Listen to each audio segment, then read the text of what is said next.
Hello students, sorry for the interruption. Actually, some problem with light. So we were discussing about Junagadh, right?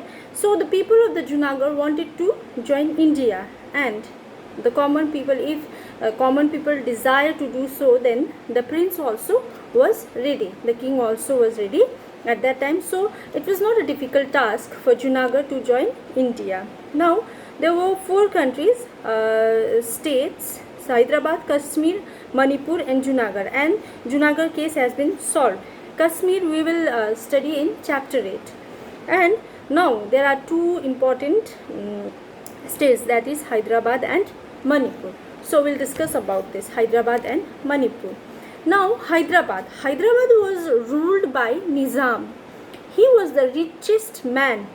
He was one of the world's richest man, but very arrogant or aggressive. So the people, common people, did not wanted to be ruled by him. But Nizam was like a dictator. He never hear the plea of common people. He always wanted to do whatever he likes. So after his behavior like this, when there was a nation state program started, at that time the common people of that Hyderabad revolted against Nizam. They revolted against Nizam, and even the women also participated in that revolt. So in order to oppress that revolt, Nizam responded by unleashing a paramilitary force known as Rajakars on the people. The paramilitary force during that period were known as Rajakars in Hyderabad. So Nizam placed them in order to oppress the common people, in order to oppress the revolt. The atrocities and the communal nature of Rajakars knew no bound. They murdered, maimed, raped, looted, targeting particularly the non-Muslim, the Rajakars. They always used to target the non-Muslim, or obviously if non-Muslim, then Hindu, Christian, Hindu, Christian, Jain, or many others, non-Muslim. So they were very ruthless. The Rajakars were, they murdered, they raped, they have done many things to the common people. At that time, the central government had to order the army to tackle the situation. So in September 1948, Indian Army moved in to control the Nizam's forces. After a few days of intermittent fight, the Nizam surrendered. This led to Hyderabad accession to India. So this is important question, okay? Hyderabad, integration of Hyderabad. So Hyderabad was ruled by Nizam. He was very ruthless. He was dictator. Common people revolted against him, and in order to suppress that revolt, Nizam placed Rajakars, a paramilitary force. And the paramilitary force, these Rajakars, have done many cruel things to the common people. They, especially the non-Muslim. So the central has to interfere in that revolt, and the central decided to tackle the situation by sending the army. So there was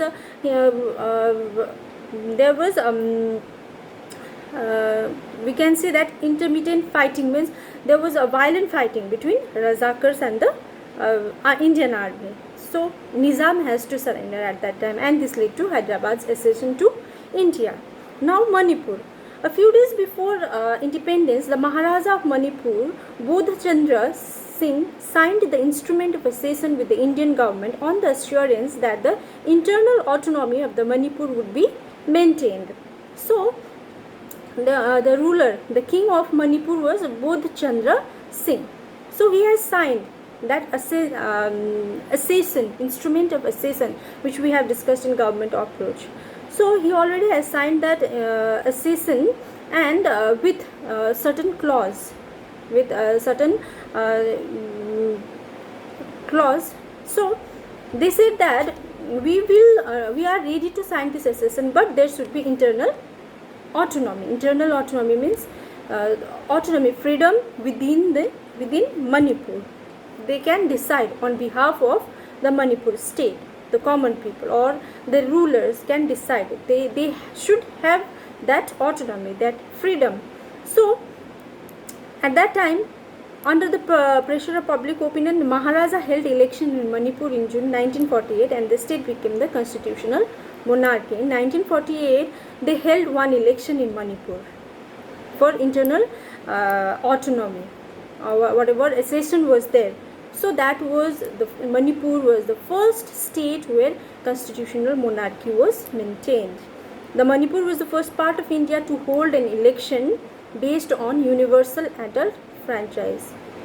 Okay, so you have to remember this Manipur, and the first state to hold election after independence on the basis of universal adult franchise.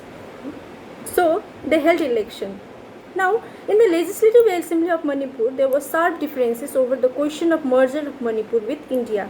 While the state Congress wanted the merger, the other political parties were opposed to this. The government of India succeeded in pressurizing the Maharaja into signing a merger agreement in September 1949 without consulting the popularly elected Legislative Assembly of Manipur. This caused a lot of anger and resentment in Manipur. So, after election, the Congress party wanted to merge with India, but other political party, they were against that, and the government of India forced or manipulated that Maharaja to sign merger agreement in September 1949 without informing the Legislative Assembly, who has been initially elected in that area. They have not been informed regarding this merger agreement. So this is how Manipur became part of India. But this forceful or this pressurizing signature of Maharaja, this caused a lot of violence, a lot of anger and resentment in the people of Manipur at that time, and the repercussion of which are still being felt. People are still being felt cheated in today's world also. So the Manipur, initially Maharaja already has signed that instrument of accession with some clause, and there should be the clause was that there should be internal autonomy. But with the pressure of the common people, Maharaja has to hold one election in 1948. So Manipur became, and when there was an election, that means that is constitutional if election is held. So Manipur became the constitutional monarch, and Manipur was the first state to hold election on the basis of universal adult franchise. So after the election, the Congress party wanted to merge with India, but other political parties, they were against that, and the government of India and the government at that time, whoever was in rule at that time, they pressurized Maharaja to sign the merger agreement in 1941 without informing the elected legislative body. So after this agreement, this still creates this merger agreement creates a lot of anger and resentment in the Manipur or the people, and still they felt cheated. So this is the story of Hyderabad and Manipur. Okay, these are the princely state, has been ruled by prince. In our next class, we will study about reorganization of state, and I think we will complete this chapter in our next class. Okay, so you have to please be focused and try to watch the whole video, or at least please go through the chapter very carefully, line by line. You will get to know, or you will understand everything whatever is there in the chapter. Okay, so take care and be safe.